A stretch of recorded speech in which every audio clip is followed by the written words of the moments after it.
Hello and welcome to the first edition of the UMary Coaches Show. I'm Dan Darter, the voice of the Marauders. Each week we're going to be talking to a different coach here on campus so you can get more familiar with our different programs. We're going to start with Chris Lessard, the head coach for our men's and women's cross-country teams. The women's team is off to a great start and is currently ranked in the nation's top 20. The men's team is making great strides, more than doubling the size of its roster this year, and the results are reflecting that growth. Without further ado, here's Coach Chris Lessard. We are here with men's and women's cross-country head coach Chris Lessard, and Chris, been a really good start to the season for the women's team, of course. They are nationally ranked. You had that big performance at the GRIAC. So when you come into the season after a top 20 finish at NCAAs and have all those runners come back, that sets the bar pretty high. So how do you manage those expectations as a coach? I think it just kind of takes a second for us to look back at last year, or even the year before that when I first came in. And you know, we had a lot of talent on the team, but we were a little bit inexperienced, or a little bit inexperienced at the time. And so we didn't make it that year, and we were 11th in the region, and so we didn't have a lot of expectations that year. And then going into last year, we didn't have really any expectations as the season began.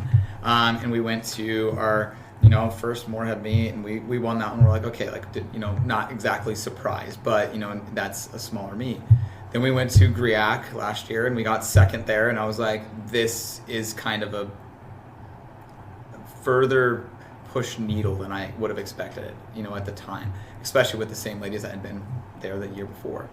And so seeing that kind of development really, got me kind of wondering in my head, like, how much of this is like not necessarily a fluke, but is the competition lower? Like, where are we at? So still having lowered competitions or trying to like hold them back, right? Like not get too excited about it. Quite yet, and we go to Billings, kind of show up the same, same times and basically same modes. And we go to the conference, same thing, and then go to the regional, and then we broke out and did that. Getting top 4, making the regional bid, and then getting into nationals and getting top 20. So going into this year was really the kind of trying to keep the same mindset as, let's just see what the season holds for us. I know we're stronger, I know we're faster, we have all the same talent level we did before, and I know they want it. Now they have experience of being able to go there. But at the end of the day, it's just kind of enjoying what we do and understanding that like we're here to work and doing that training, and they're doing it together. Like they're the ones that get all the praise of what they do because they put in all the work, and just understanding that we're just trying to keep our expectations really smooth of just get through one meet at a time, and we'll worry about the national championship when we get there.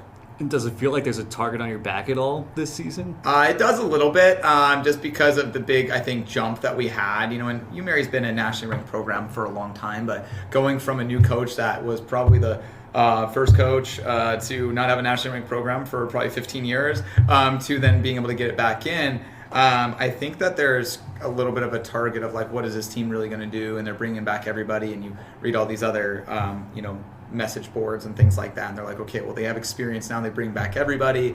What's it going to look like? Are they, going to be tough enough and things like that? And I think there's a little bit of one, but it's not something that I'm particularly worried about. Like, I'm worried about our team and what we do at each meet, and kind of focus on how we, compete at each meet rather than focusing too much on the outward stuff of like, hey, can they do this? Can they do it again?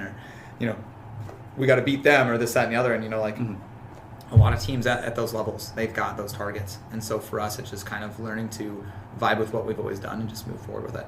Mm-hmm. And on the men's side, the big story this year is the bigger roster. You got a lot more to work with as far as athletes go. And top half of the field of the GRIAC, good performances so far. So how important is it to have those bodies in there compared to having those 6 runners last year? Yeah, well, I'll give those guys last year some major praise, and just for what they did with 6 guys, and having the culture switch like we did is why we were basically pointed at being one of the worst teams in the conference in the beginning of the season. Ended up being 6th out of 13 teams.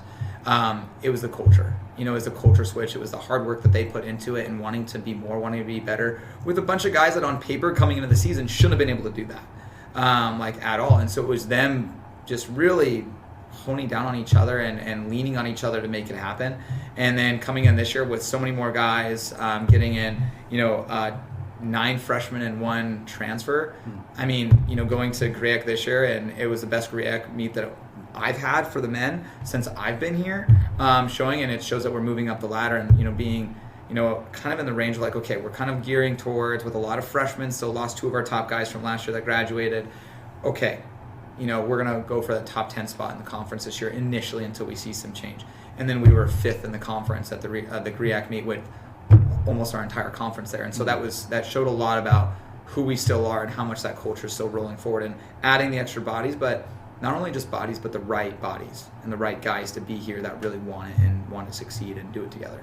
And how intense was the recruiting effort last year to build out that roster? Well, bringing in about 22 freshmen, I would say pretty aggressive to try and bring it in. We know we've got a lot of seniors on the women's side, so we got to get a lot of early development in with the ladies as well, whereas we don't have a single senior on the men's side right now. So bringing in 9 freshmen and 1 transfer, I mean, we've got time with these guys.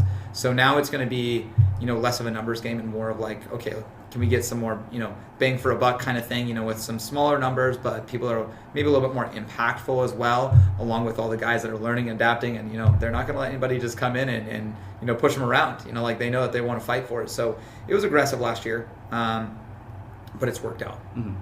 And you hinted at it when talking about the men's team. Cross country is kind of this sport that's individual, but yet a team sport at the same time. So how important are those team aspects of cross country to make sure the program's successful? It's, I would say, the most important thing. They all want to be trained as an individual, but they also want to be able to do this as a team.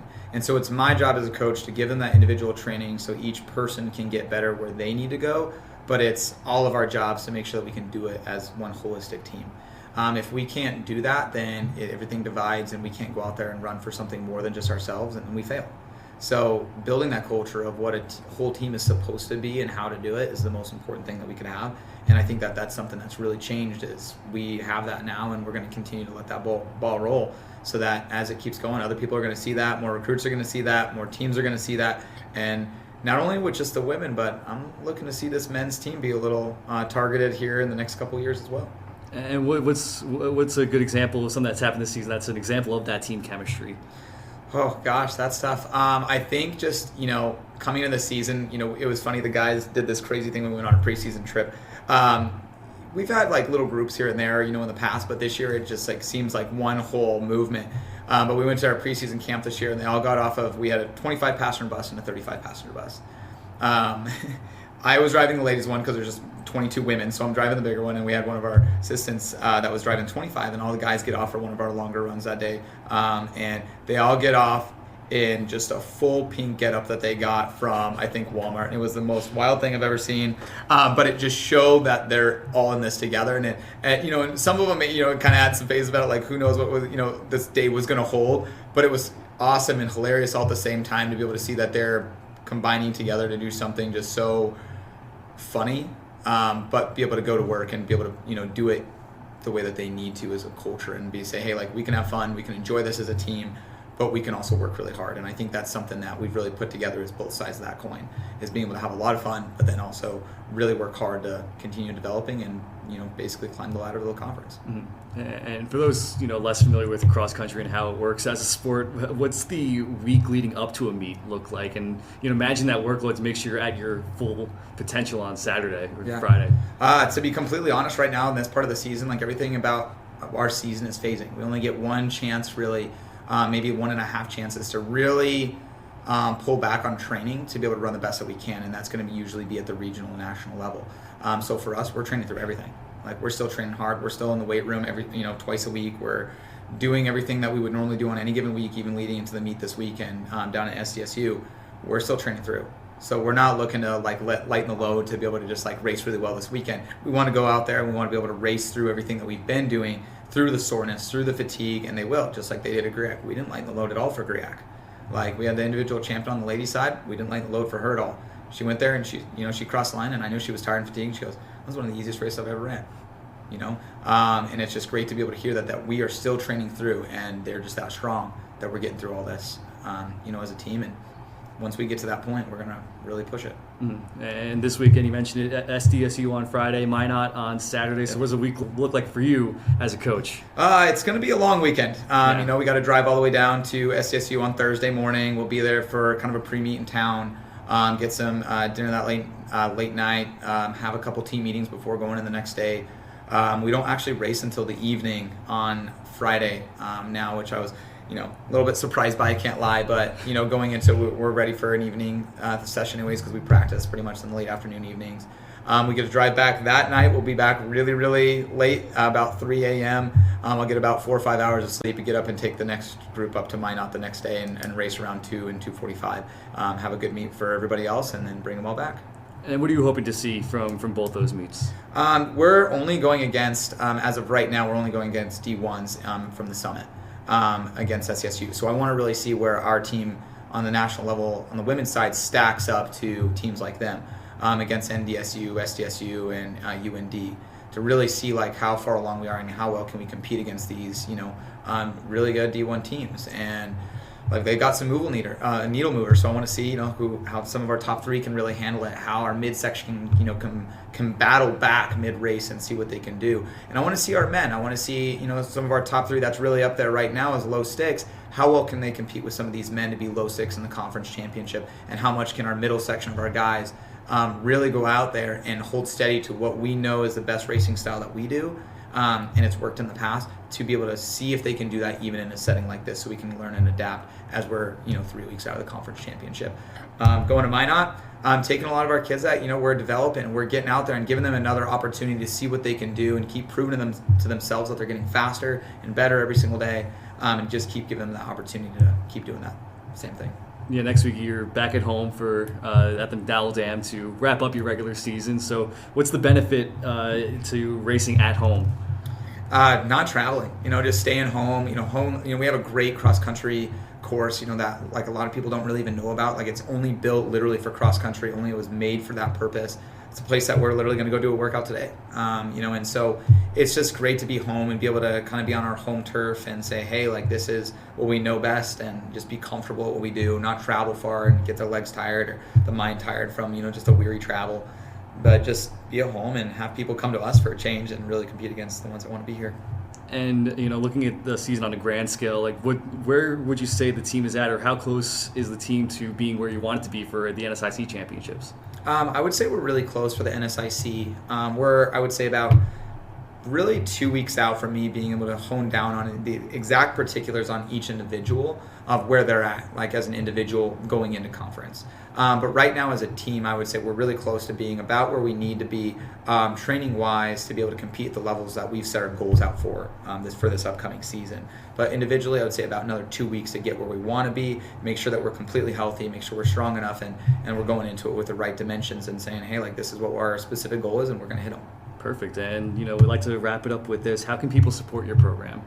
Come to our meets. If you see the team around, congratulate them, talk to them, ask them about the sport. A lot of people don't understand what cross country is, or, there's a reason why our sport is literally called, the punishment of every other sport.